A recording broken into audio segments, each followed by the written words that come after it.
युरोपीय इतिहासात कोणता कालखंड प्रबोधन युग म्हणून ओळखला जातो? आणि याचं उत्तर असणार आहे इसवी सन 13वे ते 16वे शतक. मित्रहो नमस्कार. महा-टी-ई-टी 2026 ही परीक्षा 28 जून रोजी होणार आहे. या परीक्षेसाठी आपण इतिहास या विषयाचे प्रश्न आणि उत्तर असे वन लाईनर स्वरूपात पाहणार आहोत. प्रश्न आहे, प्रबोधन युगात कोणत्या गोष्टीमुळे आधुनिक युगाचा पाया घातला गेला? आणि याचं योग्य उत्तर असणार आहे प्रबोधन, धर्मसुधारणा चळवळ आणि भौगोलिक शोध. बघा, प्रबोधन युगामध्ये प्रबोधन, धर्मसुधारणा चळवळ आणि भौगोलिक शोध यामुळे आधुनिक युगाचा पाया घातला गेला. पुढचा प्रश्न आहे, प्रबोधन काळात विचारांचा केंद्रबिंदू कोणाला मानले गेले? आणि याचं योग्य उत्तर असणार आहे माणूस, म्हणजे धर्माऐवजी मानवाला महत्त्व दिले गेले. पुढचा प्रश्न आहे, प्रबोधन काळातील अष्टपैलू व्यक्तिमत्व कोणास मानले जाते? आणि याचे योग्य उत्तर असणार आहे लिओनार्दो द विंची. बघा, लिओनार्दो द विंची यांना प्रबोधन काळातील अष्टपैलू व्यक्तिमत्व असं म्हटलं जातं. पुढचा प्रश्न आहे, लिओनार्दो द विंची यांच्या जगप्रसिद्ध कलाकृती, चित्रकृती कोणत्या आहेत? आणि याचं योग्य उत्तर आहे मोनालिसा आणि द लास्ट सफर. बघा, लिओनार्दो द विंची यांच्या जगप्रसिद्ध चित्राकृती ह्या मोनालिसा आणि द लास्ट सफर ह्या आहेत. पुढचा प्रश्न आहे, छपाई यंत्राचा शोध कोणी लावला? आणि याचं योग्य उत्तर असणार आहे जोहान्स गुटनबर्ग यांनी. हा जर्मनीमध्ये शोध लागला होता. पुढचा प्रश्न आहे, जोहान्स गुटनबर्ग यांनी छपाई यंत्राचा शोध केव्हा लावला? आणि याचं योग्य उत्तर असणार आहे 1450च्या सुमारास. जोहान्स गुटेनबर्ग यांनी छपाई यंत्राचा शोध 1450च्या सुमारास लावला होता. पुढचा प्रश्न आहे, युरोपात रोमन कॅथलिक चर्चच्या जुन्या धार्मिक कल्पनांविरोधात जी चळवळ सुरू झाली तिला काय म्हणतात? आणि याचं योग्य उत्तर आहे धर्मसुधारणा चळवळ. बघा, युरोपामध्ये रोमन कॅथलिक चर्चच्या जुन्या धार्मिक कल्पनांविरोध जी चळवळ सुरू झाली तिला धर्मसुधारणा चळवळ म्हणतात. पुढचा प्रश्न आहे, ऑटोमन तुर्कांनी बायझंटाईन साम्राज्याची राजधानी असलेले कोणते शहर जिंकून घेतले? आणि याचं योग्य उत्तर असणार आहे कॉन्स्टंटिनोपल म्हणजेच इस्तंबूल. बघा, ऑटोमन तुर्कांनी बायझंटाईन साम्राज्याची राजधानी असलेलं कॉन्स्टंटिनोपल म्हणजेच इस्तंबूल हे शहर जिंकून घेतलं होतं. ऑटोमन तुर्कांनी कॉन्स्टंटिनोपल हे शहर कोणत्या वर्षी जिंकले? आणि याचं योग्य उत्तर असणार आहे इसवी सन 1453 मध्ये. ऑटोमन तुर्कांनी कॉन्स्टंटिनोपल हे शहर इसवी सन 1453 मध्ये जिंकले होते. पुढच्या प्रश्नाकडे वळूयात. युरोपीय देशांना आशियाकडे जाणाऱ्या नव्या मार्गाचा शोध घेणे का आवश्यक वाटू लागले? आणि याचं उत्तर असणार आहे कारण तुर्कांनी आशिया व युरोप यांना जोडणारे खुष्कीचे व्यापारी मार्ग बंद केले होते. बघा, युरोपियन देशांना आशियाकडे जाणाऱ्या नव्या मार्गाचा शोध घेणे आवश्यक वाटू लागलं होतं कारण तुर्कांनी आशिया व युरोप या देशांना जोडणारे किंवा इकडे जोडणारे खुष्कीचे मार्ग बंद केले होते, व्यापारी मार्ग बंद केले होते. पुढचा प्रश्न आहे, प्रबोधन काळात मानवी भावभावना आणि संवेदनांचे चित्रण कशातून होऊ लागले होते? आणि याचं योग्य उत्तर आहे कला आणि साहित्यामधून. प्रबोधन काळामध्ये मानवी भावभावना आणि संवेदनांचे चित्रण हे कला आणि साहित्यामधून होऊ लागले. पुढचा प्रश्न आहे, इसवी सन 1487 मध्ये भारताचा शोध घेण्यासाठी निघालेला पोर्तुगीज खलाशी कोण होता? आणि याचं योग्य उत्तर आहे बार्थोलोम्यू डायस. बघा, 1487 मध्ये भारताचा शोध घेण्यासाठी जो पोर्तुगीज खलाशी निघालेला होता त्याचं नाव आहे बार्थोलोम्यू डायस. पुढचा प्रश्न आहे, बार्थोलोम्यू डायस आफ्रिकेच्या कोणत्या दक्षिण टोकापर्यंत पोहोचला होता? आणि याचं योग्य उत्तर असणार आहे केप ऑफ गुड होप. बघा, बार्थोलोम्यू डायस हा आफ्रिकेच्या केप ऑफ गुड होप या दक्षिण टोकापर्यंत पोहोचला होता. पुढचा प्रश्न आहे, क्रिस्तोफर कोलंबस भारताचा शोध घेताना कोणत्या खंडाच्या पूर्व किनाऱ्यावर पोहोचला? आणि याचं योग्य उत्तर आहे अमेरिका खंड. 1492 मध्ये तो अमेरिका खंडाच्या पूर्व किनाऱ्यावर पोहोचला होता आणि याने भारताचा शोध लावण्यासाठी तो निघालेला होता. पुढचा प्रश्न आहे, भारताच्या पश्चिम किनाऱ्यावरील कालिकत बंदरात पोहोचणारा पोर्तुगीज खलाशी कोण? आणि याचं योग्य उत्तर असणार आहे वास्को द गामा. 1498 मध्ये तो भारताच्या पश्चिम किनाऱ्यावरील कालिकत बंदरामध्ये पोहोचला होता आणि त्याचं नाव आहे वास्को द गामा.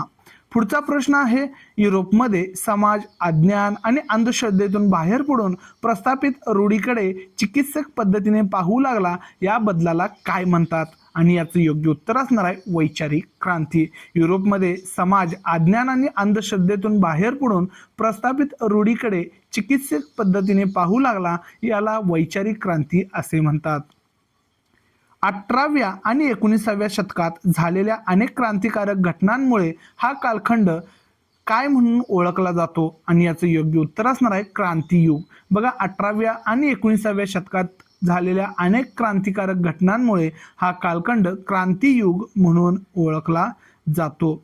इंग्लंडमध्ये कोणत्या कायद्यामुळे राजाच्या अधिकारावर मर्यादा घातल्या गेल्या आणि पार्लमेंटचे सार्वभौमत्व प्रस्थापित झाले? आणि याचं योग्य उत्तर असणार आहे 1689चा बिल ऑफ राईट्स. बघा, इंग्लंडमध्ये 1689 साली बिल ऑफ राईट्स हा कायदा करण्यात आला आणि त्याद्वारे राजाच्या अधिकारावर मर्यादा घातल्या गेल्या आणि पार्लमेंटचे सार्वभौमत्व प्रस्थापित झाले. पुढचा प्रश्न आहे, अमेरिकन स्वातंत्र्य युद्धाच्या वेळी लष्कराचे नेतृत्व कोणी केले? आणि याचं योग्य उत्तर आहे जॉर्ज वॉशिंग्टन. अमेरिकन स्वातंत्र्य युद्धाच्या वेळी जॉर्ज वॉशिंग्टन याने लष्कराचे नेतृत्व केले होते. जगातील पहिला संघराज्य शासन पद्धती आणि लिखित राज्यघटना असणारा लोकशाही देश कोणता? आणि याचं योग्य उत्तर असणार आहे अमेरिकेचे संयुक्त संस्थाने. बघा, जगातील पहिला संघराज्य शासन पद्धती आणि लिखित राज्यघटना असणारा लोकशाही देश हा अमेरिकेची संयुक्त संस्थाने म्हणजेच USA आहे. पुढचा प्रश्न आहे, फ्रेंच राज्यक्रांती कोणत्या वर्षी झाली? आणि याचं योग्य उत्तर आहे 1789. फ्रेंच राज्यक्रांती 1789 या वर्षी झाली होती. पुढचा प्रश्न आहे, फ्रेंच राज्यक्रांतीने जगाला कोणती 3 महत्वाची मूल्ये दिली? आणि याचं योग्य उत्तर आहे स्वातंत्र्य, समता आणि बंधुता. फ्रेंच राज्यक्रांतीने स्वातंत्र्य, समता आणि बंधुता ही जगाला दिलेली 3 महत्वाची मूल्ये होती. पुढचा प्रश्न आहे, इंग्लंडने उत्तर अमेरिकेच्या पूर्व किनारपट्टीवर किती वसाहती स्थापन केल्या होत्या? आणि याचं योग्य उत्तर असणार आहे 13 वसाहती. बघा, इंग्लंडने उत्तर अमेरिकेच्या पूर्व किनारपट्टीवर 13 वसाहती स्थापन केल्या होत्या. आता हा प्रश्न आपल्या TET 2013 साली पेपरला आलेला होता. बघा, प्रश्न क्रमांक 102 होता, अमेरिकेतील वसाहती आणि इंग्लंडमधील यांच्यामधील तणाव वाढण्याचे महत्वाचे कारण कोणते होते? आता हा TET 2013च्या पेपर 2 ला प्रश्न पडलेला आहे आणि ऑप्शन आहेत, जकात तपासणी कडक करण्यात आली, वेस्ट इंडिज मधून अमेरिकेत आयात होणाऱ्या साखरेवर कर बसवण्यात आला, इंग्रज सैनिकांची अमेरिकेतील उपस्थिती, वृत्तपत्रे, कायदेविषयक दस्तावेज, खेळण्याच्या पत्त्यावर कर आकारला जाऊ लागला. आणि यामध्ये बरोबर उत्तर असणार आहे इंग्रज सैनिकांची अमेरिकेतील उपस्थिती. बघा, अमेरिकेतील वसाहती आणि इंग्लंड यांच्यामधील तणाव वाढण्याचे जे महत्त्वाचे कारण आहे ते म्हणजे इंग्रजांचे अमेरिकेतील उपस्थिती हे होते. बघा, हा प्रश्न TET 2013 साली पडलेला होता. पुढच्या प्रश्नाकडे वळूयात, कोणत्या क्रांतीने अनियंत्रित राजेशाही आणि सरंजामशाही विरुद्ध आवाज उठवला? आणि याचं योग्य उत्तर असणार आहे फ्रेंच राज्यक्रांती. फ्रेंच राज्यक्रांतीने अनियंत्रित राजेशाही आणि सरंजामशाही विरुद्ध आवाज उठवला होता. पुढचा प्रश्न आहे, 18व्या शतकाच्या उत्तरार्धापासून युरोपात यंत्रांच्या साहाय्याने उत्पादन होऊ लागले, या बदलाला काय म्हणतात? आणि याचे बरोबर उत्तर असणार आहे औद्योगिक क्रांती. 18व्या शतकाच्या उत्तरार्धापासून युरोपात यंत्रांच्या साहाय्याने उत्पादन होऊ लागले, या बदलाला औद्योगिक क्रांती असे म्हणतात. औद्योगिक क्रांतीचा प्रारंभ कोणत्या देशामध्ये झाला होता? आणि याचं योग्य उत्तर आहे इंग्लंड. इंग्लंड या देशामध्ये औद्योगिक क्रांतीचा प्रारंभ झाला होता. पुढचा प्रश्न आहे औद्योगिक भरभराटीमुळे कोणत्या देशाचे वर्णन जगाचा कारखाना असे केले जाऊ लागले? बघा, औद्योगिक भरभराटीमुळे जगाचा कारखाना असे वर्णन इंग्लंड या देशाचं केलं जाऊ लागलं. आणि असाच प्रश्न आपल्याला टीईटी पेपरमध्ये 2025 नोव्हेंबर 2025 साली पडलेला दिसतो. जगाचा कारखाना असे वर्णन रिकाम्या जागा या देशाचे केले जात असे. आणि टीईटी नोव्हेंबर 2025ला हा प्रश्न पडलेला होता. ऑप्शन आहेत फ्रान्स, इंग्लंड, अमेरिका, स्पेन. बघा, फ्रान्स, इंग्लंड, अमेरिका आणि स्पेन. आणि याचं योग्य उत्तर असणार आहे इंग्लंड. बघा, मी जे हे नोट्स देत आहेत यातून आपले बरेच प्रश्न पेपरला येऊ शकतात. आता याचं स्पष्टीकरण बघा. 18व्या शतकात औद्योगिक क्रांतीची सुरुवात सर्वात आधी इंग्लंडमध्ये झाली. मोठ्या प्रमाणावर होणाऱ्या उत्पादनामुळे इंग्लंडला जगाचा कारखाना म्हणजेच वर्कशॉप ऑफ द वर्ल्ड म्हणून ओळखले जाऊ लागले. पुढचा प्रश्न आहे व्यापारातून मिळालेल्या संपत्तीचा उपयोग भांडवलाच्या रूपात केल्यामुळे युरोपात कोणत्या अर्थव्यवस्थेचा उदय झाला? आणि याचं योग्य उत्तर आहे भांडवलशाही अर्थव्यवस्था. व्यापारातून मिळालेल्या संपत्तीचा उपयोग भांडवलाच्या रूपात केल्यामुळे युरोपात भांडवलशाही अर्थव्यवस्थेचा उदय झाला. पुढचा प्रश्न आहे आधुनिक भारताच्या इतिहासाचा कालखंड हा प्रामुख्याने कोणाच्या कारभाराचा काळ मानला जातो? टीईटी नोव्हेंबर 2025ला पेपर 1ला हा प्रश्न आला होता. आणि याचं देखील उत्तर असणार आहे भांडवलदार आणि ब्रिटिश. बघा, आधुनिक भारताच्या इतिहासाचा कालखंड हा प्रामुख्याने कोणाच्या कारभाराचा काळ मानला जातो? आणि याचं बरोबर उत्तर असणार आहे भांडवलदार व ब्रिटिश.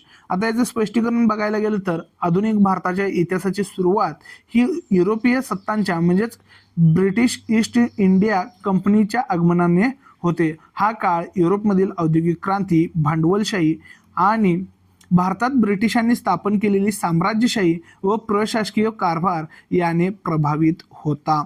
पुढच्या प्रश्नाकडे वळूयात. एका देशातील काही लोकांनी दुसऱ्या भूप्रदेशातील एखाद्या विशिष्ट भागात वस्ती करणे म्हणजे काय? आणि याचं योग्य उत्तर असणार आहे वसाहतवाद. आता वसाहतवाद म्हणजे काय तुम्हाला प्रश्न आला तर काय उत्तर लिहिणार आहे तुम्ही? एका देशातील काही लोकांनी दुसऱ्या भूप्रदेशात एखाद्या विशिष्ट भागात वस्ती करणे होय. पुढचा प्रश्न आहे विकसित राष्ट्राने अविकसित राष्ट्रावर आपले सर्वांगीण वर्चस्व प्रस्थापित करणे व नव्या वसाहती स्थापन करणे म्हणजे काय? तर याचं उत्तर असणार आहे साम्राज्यवाद. विकसित राष्ट्राने अविकसित राष्ट्रावर आपले सर्वांगीण वर्चस्व स्थापन करणे, प्रस्थापित करणे म्हणजे नव्या वसाहती स्थापन करणे म्हणजे साम्राज्यवाद होय. पुढचा प्रश्न आहे इंग्रजांनी भारतात व्यापार करण्यासाठी ब्रिटिश ईस्ट इंडिया कंपनीची स्थापना कोणत्या वर्षी केली? आणि याचं योग्य उत्तर आहे इसवी सन 1600 मध्ये. इंग्रजांनी भारतात व्यापार करण्यासाठी ब्रिटिश ईस्ट इंडिया कंपनीची स्थापना इसवी सन 1600 मध्ये केली होती. पुढचा प्रश्न आहे ब्रिटिश ईस्ट इंडिया कंपनीने कोणत्या मुघल बादशहाकडून परवानगी मिळवून सुरत येथे वखार स्थापन केली? आणि याचं योग्य उत्तर आहे जहांगीर बादशाह. ब्रिटिश ईस्ट इंडिया कंपनीने जहांगीर बादशाह या मुघल बादशाहाकडून परवानगी मिळवून सुरत येथे वखार स्थापन केली होती. पुढचा प्रश्न आहे भारतामधील व्यापारी स्पर्धेत इंग्रज आणि फ्रेंच यांच्यात झालेल्या युद्धांना काय म्हटले जाते? आणि याचं योग्य उत्तर असणार आहे कर्नाटक युद्धे. बघा, व्यापारी स्पर्धेमध्ये इंग्रज आणि फ्रेंच यांच्यामध्ये युद्ध झालं होतं आणि ह्या युद्धाला कर्नाटक युद्ध म्हटलं जातं. इंग्रज आणि फ्रेंच यांच्यात एकूण किती कर्नाटक युद्धे झाली? आणि याचं योग्य उत्तर असणार आहे 3. इंग्रज आणि फ्रेंच यांच्यामध्ये एकूण 3 कर्नाटक युद्ध झाली होती. पुढचा प्रश्न आहे कोणत्या कर्नाटक युद्धात इंग्रजांनी फ्रेंचांचा निर्णायक पराभव केला? आणि याचं योग्य उत्तर आहे 3ऱ्या कर्नाटक युद्धात. बघा, 3ऱ्या कर्नाटक युद्धामध्ये इंग्रजांनी फ्रेंचांचा निर्णायक पराभव केला होता. पुढचा प्रश्न आहे इसवी सन 1756 साली बंगालच्या नवाबपदी कोण आले? आणि याचं योग्य उत्तर असणार आहे सिराज उद्दौला. बघा, इसवी सन 1756 साली बंगालच्या नवाबपदी सिराज उद्दौला आला होता. पुढचा प्रश्न आहे सिराज उद्दौलाने इंग्रजांवर चाल करून कोलकात्याची कोणती गोष्ट काबीज केली? आणि बरोबर उत्तर असणार आहे कोलकात्याची वखार. बघा, सिराज उद्दौलाने इंग्रजांवर चाल करून कोलकात्याची वखार जी आहे ती काबीज केली होती. हस्तोद्योगाची जागा यंत्रांनी घेतल्यामुळे आणि आगगाडी आगबोटीसारखी साधने आल्यामुळे कोणत्या युगाचा उदय झाला? आणि याचं बरोबर उत्तर असणार आहे यंत्रयुग. बघा, हस्तोद्योगांची जागा जी आहे ती यंत्राने घेतली आणि आगगाडी आगबोटीसारखी साधने आली आणि त्यामुळे यंत्रयुगाचा उदय झालेला आहे. प्लासीची लढाई कोणत्या वर्षी झाली आणि कोणामध्ये झाली? आणि याचं योग्य उत्तर आहे 1757 मध्ये नवाब सिराज उद्दौला आणि इंग्रज सैन्यामध्ये. प्लासीची लढाई ही सिराज उद्दौला आणि इंग्रज सैन्यामध्ये 1757ला झाली होती. हे लक्षात ठेवायचं आहे. 1757 1857 ह्या 2 तारखा लक्षात ठेवायच्या आहेत. प्लासीच्या लढाईत सिराज उद्दौलाचा पराभव कशामुळे झाला? आणि याचं योग्य उत्तर आहे नवाबचा सेनापती मीर जाफर याने केलेल्या फितुरीमुळे. प्लासीच्या लढाईत सिराज उद्दौलाचा पराभव नवाबचा सेनापती मीर जाफर याने केलेल्या फितुरीमुळे झालेला आहे. कोणाच्या नेतृत्वाखालील नवाबचे लष्कर प्लासीच्या युद्धात उतरले नाही? आणि याचं योग्य उत्तर आहे मीर जाफर. मीर जाफर यांच्या नेतृत्वाखालील नवाबचे लष्कर प्लासीच्या युद्धात उतरले नाही. पुढचा प्रश्न आहे 1757च्या प्लासीच्या लढाईचे प्रमुख वैशिष्ट्य कोणते होते? आणि हा प्रश्न TET 2013च्या पेपर 2ला आलेला होता. आणि याचं योग्य उत्तर असणार आहे शस्त्रांचा वापर फार न करता इंग्रजांनी फंद फितुरीने लढाई जिंकली. बघा, 1757ला जो प्लासीची लढाई झाली होती याचे प्रमुख वैशिष्ट्य इथे 4 देण्यात आलेले आहेत. त्यापैकी मुख्य उत्तर असणार आहे ते शस्त्राचा वापर न करता इंग्रजांनी फंद फितुरीने लढाई जिंकलेली होती. पुढचा प्रश्न आहे इंग्रजांनी कोणत्या तहाने बंगालच्या सुब्यात महसूल गोळा करण्याचा अधिकार मिळवला? दिवाणी अधिकार मिळवला. आणि याचं योग्य उत्तर असणार आहे अलाहाबादचा तह. इंग्रजांनी अलाहाबादचा तह करून बंगालच्या सुब्यात महसूल गोळा करण्याचा अधिकार मिळवला होता. पुढचा प्रश्न आहे बक्सारची लढाई कोणत्या वर्षी झाली? आणि याचं योग्य उत्तर आहे 1764 मध्ये. बक्सारची लढाई 1764 मध्ये झाली.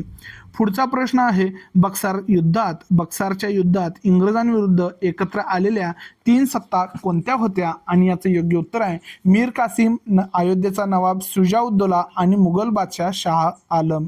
बघा, बक्सारच्या युद्धामध्ये इंग्रजांविरुद्ध एकत्र आलेल्या 3 सत्ता ह्या मीर कासिम, अयोध्येचा नवाब शुजाउद्दौला आणि मुघल बादशाह शाह आलम ह्या होत्या. म्हैसूरच्या कोणत्या शासकाने इंग्रजांविरुद्धचा लढा शर्तीने लढवला? आणि याचं योग्य उत्तर आहे टिपू सुलतान. म्हैसूरच्या टिपू सुलतान या शासकाने इंग्रजांविरुद्धचा लढा शर्तीने लढवला होता. पुढचा प्रश्न आहे टिपू सुलतान याचा मृत्यू कोणत्या वर्षी व कोठे झाला? आणि याचं बरोबर उत्तर आहे 1799 मध्ये श्रीरंगपट्टम येथील युद्धामध्ये. टिपू सुलतान याचा मृत्यू 1799 मध्ये श्रीरंगपट्टम येथील युद्धात झाला होता. पुढचा प्रश्न आहे इंग्रजांनी सिंध प्रांत कोणत्या वर्षी गिळंकृत केला? आणि याचं बरोबर उत्तर असणार आहे 1843 मध्ये. इंग्रजांनी सिंध प्रांत हा 1843 मध्ये गिळंकृत केला होता. पुढचा प्रश्न आहे 19व्या शतकाच्या प्रारंभी पंजाबमध्ये कोणाची सत्ता होती? आणि याचं योग्य उत्तर असणार आहे रणजित सिंह. 19व्या शतकाच्या प्रारंभी पंजाबमध्ये रणजित सिंह याची सत्ता होती. रणजित सिंहाच्या मृत्यूनंतर गादीवर बसलेला त्यांचा अल्पवयीन मुलगा कोण? आणि याचं बरोबर उत्तर असणार आहे दलीप सिंग. रणजित सिंह यांच्या मृत्यूनंतर गादीवर बसलेला त्यांचा अल्पवयीन मुलगा दलीप सिंग होता. पुढचा प्रश्न आहे दुसऱ्या शीख इंग्रज युद्धात कोणाचा पराभव झाला? आणि याचं बरोबर उत्तर असणार आहे शीख सैन्याचा. दुसऱ्या इंग्रज युद्धामध्ये शीख सैन्याचा पराभव झाला होता. पुढचा प्रश्न आहे इंग्रजांनी पंजाबचा प्रदेश आपल्या राज्याला कोणत्या वर्षी जोडला? आणि याचं योग्य उत्तर आहे 1849 मध्ये. इंग्रजांनी पंजाबचा प्रदेश आपल्या राज्याला 1849 मध्ये जोडला होता. पुढचा प्रश्न आहे मुलतानचा अधिकारी ज्याने इंग्रजांविरुद्ध बंड केले त्याचे नाव काय होते? आणि याचं योग्य उत्तर आहे मूलराज. मुलतानचा जो अधिकारी आहे तो ज्याने इंग्रजांविरुद्ध बंड केले त्याचे नाव मूलराज होते. पुढचा प्रश्न आहे प्लासी 1757 मध्ये बंगालमध्ये इंग्रजी सत्तेचा पाया घातला गेला. बक्सारमध्ये 1764 ला इंग्रजांना दिवाणी अधिकार मिळाले. श्रीरंगपट्टणम 1799ला म्हैसूरवर इंग्रजांचे वर्चस्व निर्माण झाले आणि 1849 पंजाब विलयन शीख सत्तेचा पाडाव झाला. 1757, 1764, 1799 आणि 1849 या 4 वर्षाच्या वर्ष लक्षात ठेवायचे आहेत, साल लक्षात ठेवायचे आहेत आणि याच्यावर आपल्याला जोड्या जुळवासारखे प्रश्न विचारले जाऊ शकतात. हा व्हिडिओ इथं संपला. असेच व्हिडिओ जर तुम्हाला पाहायचे असतील तर चॅनलला सबस्क्राईब करा आणि हा व्हिडिओ जर तुम्हाला आवडला असेल तर लाईक करा आणि कमेंटमध्ये आपले विचार व्यक्त करा. धन्यवाद.